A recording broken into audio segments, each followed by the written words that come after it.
So it's good. A friend of mine. He's been actually on the radio show with me before. We have with us today Kareem Kafuri, president of the Atlas Network. Kareem, thank you so much for joining us today. We're happy to have you on the Stockout. Thank you guys so much for having me. Really appreciate it. Yeah, and I would love if you could introduce yourself and your background and what really brought you to the Atlas Network today, and a little bit about what the Atlas Network is doing. Sure. The Atlas Network is a global supply chain solutions company. We've been around for about 20 years, and our main focus is to help customers produce products safely. Mass production delivered safely is really kind of our mantra here. It is a process that is, a bit of a step-by-step one that it took about 2 decades to sort of formulate the appropriate way to do this. And we're very proud and honored to do this for hundreds of clients, delivering millions of products every single year.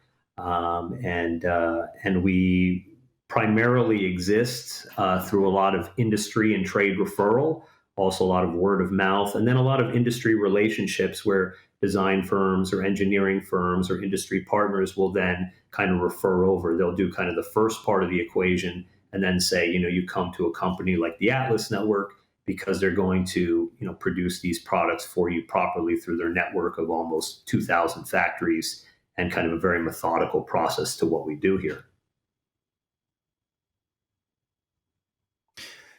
Yeah, I went through your website a little bit, and you make some really cool things on the sort of production side. I mean, you deal a lot with the spirits industry. You have a lot of really unique sort of bottles, and you can see how it's just really eye catching. Go to a liquor store, and there's just seems like countless number of product on the shelf, and it's just you sort of buy one because the label looks cool, or bottle looks cool, or something like that.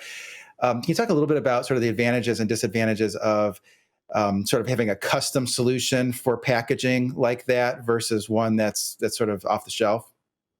Sure. So when we're talking about the spirits industry, and a lot really with regards to kind of food and beverage, it's really an industry where people, drink or eat with their eyes. It's a scenario where you really are looking to kind of tell the story effectively. And one of the best ways to do that is with attractive packaging. We've been in kind of servicing the spirits and beverage industry for probably the last 10 to 15 years, where there was a very big kind of boom in craft and spirits markets. Obviously, a lot of celebrities have entered this market, and a lot of other brands too, with the opportunity for large-scale acquisitions by large multinationals. In this way, by producing and doing kind of a mass customization approach, where you have custom molds for the glass and decoration and closures and shippers and things that are very kind of unique and align very well with the story, you have the ability to really be able to define the market and be able to present something that is truly unique. And when so many brands are on the shelf and trying to compete with each other, that's really a great opportunity to be able to do that with the way that you look and how that look appeals to the customer and aligns very well with the story you're trying to tell as a brand. So that's definitely an area of a lot of business for us in packaging these days. Can you talk about how, especially with, I assume that more custom packaging, there's the concern of right quality control, shipping, making sure that you're not losing anything on its trip over and throughout its various channels as well. How do you work to make sure that you're helping your customers right find that unique design, but also working with manufacturers to make sure that there's no lack of quality with how the product comes out? Correct. I mean, for us, although we're talking specifically packaging here, we do have a commodities group, a textiles group, and an innovations group. So we do a wide scale amount of production. And the reason why I bring that up is because regardless of the actual product, we have the same kind of formula that we repeat time and time again, which I think is quite important to our success here as a business. And that is to start with the right supplier. And that's by finding suppliers that are both a mixture of quantitative and qualitative factors that we look at, from their accreditations, years of business, number of exports, technology, their responsiveness, their timeliness, professionalism. We look at these different aspects on kind of the first step, which is picking the right supplier. And then the next step is obviously having eyes and ears on the ground. This is very, very important because regardless of how many times you do a production, we consider it always to be the first time. There are different environmental conditions that can change, different people that are working a production line. You never know what can really change. So even though it's not the first time and maybe the 100th time, you have to think about it that it's the first time and really make sure you turn over all the stones regarding both aesthetic and also mechanical aspects of the production. And then finally, the third part of what we do here is a third party attestation. We always believe that it's important to have the additional set of eyes beyond the factory or manufacturer's quality control, beyond even our own processes, just a third set. So we'll work with registered large-scale audit firms like Bureau Veritas or VTrust, or even outside lab testing parties to basically be able to facilitate that additional level of controls. And this mechanism really allows you to get one of the best kind of outcomes that you could have.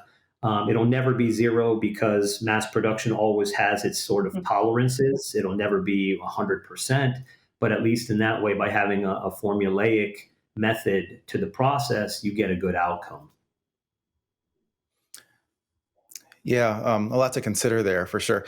I guess with the mass production, do you see much different results when you try to have it manufactured in China versus, let's say, Vietnam or elsewhere in the world? Is there one region of the world that tends to get you better, quality versus cost, or how do you think about that? I mean, I think the reality is that in Asia and more specifically China, the manufacturing capabilities are really second to none. They still are. The technology advancements are, at a significant scale. Plus, many companies had relocated their operations or even some of their intellectual property and capital to Asia within the last, let's call it 15 to 20 years. So in that way, there's quite an advantage there with regards to the technology. They obviously have a very large workforce there that's possible, and there's a certain work ethic that you get in China in the manufacturing space specifically that is very strong and an advantage. There are obviously other markets that are very good. You mentioned Vietnam. Vietnam has always had a good opportunity too, but the level of options and capabilities are significantly larger in China. And so for us, when it comes to kind of global mass production, we will always, as an organization, look at every opportunity. And the conversation around nearshoring is always one that is to be had. And if the best opportunity with regards to the product, the technology, the quality, the efficiency, the timeliness, all of these different factors comes out to be something that's closer than further away, it's always a better opportunity. But to this point, to date, we still continue to do a significant amount of production overseas and in China. And that's pretty much how we continue to see it in the market these days. I guess to even follow up on that as well, clearly right now there's a number of geopolitical issues happening across the globe. Can you tell us how you work with your customers in order to even have backup plans or choose producers that they can rely on, knowing that we're in the environment that we see today? Yes, I mean, it's always very important to have a straightforward conversation with any client when you're dealing with overseas production. Geopolitical situations aside, there's always risks that are going to be, have to be factored in with regards to aspects of currency and transit, transport, force majeure, a million things that could basically happen that get even further exacerbated by, distance. For us, the way that we manage that is we manage it according to building in enough time. You really have to build in enough time to ensure that the production is done within a certain time horizon. The transit time is within a particular time horizon, and then you've just got this sort of like buffer zone. And the buffer zone is there to basically protect customers with regards to the delivery of their timeframes. We also build in a lot of buffer zones and different kinds of penalties and so forth with regards to our suppliers as well, contractually, to be able to maintain a certain level of performance and delivery. So that's another important aspect of this. Generally speaking, and I mean, this is not a political show, and I'm not a very political person, but the reality of it is that we have to be global citizens, right? We are functioning within a global economy today. We are heavily reliant on overseas resources and capabilities, and I don't really see that changing much for a long time to come.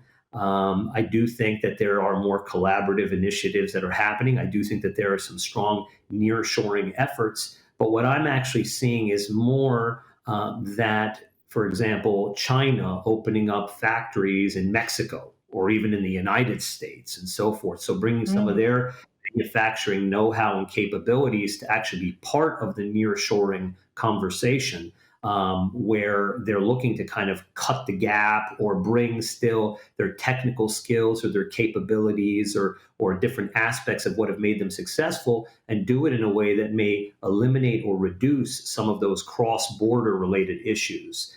So I don't see necessarily that let's say China or the geopolitical issues and so on are going to disrupt this. I just think that it's going to change the way that the equation is actually managed. interesting. Yeah, that's an interesting perspective. On the topic of global trade, wanted to ask you: are you seeing any sort of constraints on the ocean? Currently, I mean, one of the interesting things we've seen in our data is that even though ocean spot rates coming lower, there's still been, basically rolled shipments where some of the shipments have had to go on subsequent, sailings. Have you seen any of that or any other constraints in the transportation networks for global trade?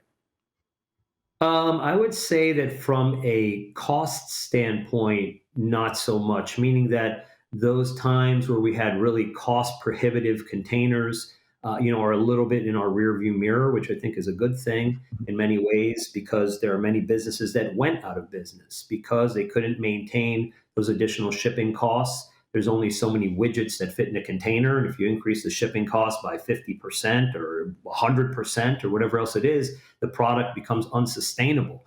So I don't really think that we're seeing so much of that anymore, and that's leveled off. But I have seen sort of like increased transit times, where vessels are taking a lot longer. They're taking some roundabout way to kind of get there. And that's been a bit problematic with regards to some of the delivery cycles, especially coming into the holiday season and then usually during Chinese New Year and post. So I think that what's going to have to end up happening is this balancing act between both costs and efficiency. Because right now we're at a place where the costs are aligned, but the efficiency of the transit isn't totally there yet, and it's still a little bit disrupted. And there are some entities and groups that may still be doing some gouging. Hey, let's put it on a cheap vessel, but it's going to take like 60 days instead of 30 days to get there, and so on and so forth. So I think that there's some balancing that still has to be achieved there, but it's generally better. Generally, it's better. Mm-hmm, mm-hmm, mm-hmm. Well, Kareem, running out of time here. We do appreciate all of your, of course, knowledge. And for everyone out there, again, you can go learn more about the Atlas Network on their website as well. We'll make sure to share that on our social. And for our audience out there, that's pretty much it. Watch out for our newsletter at the end of the week. And we'll be back next week with a whole new episode.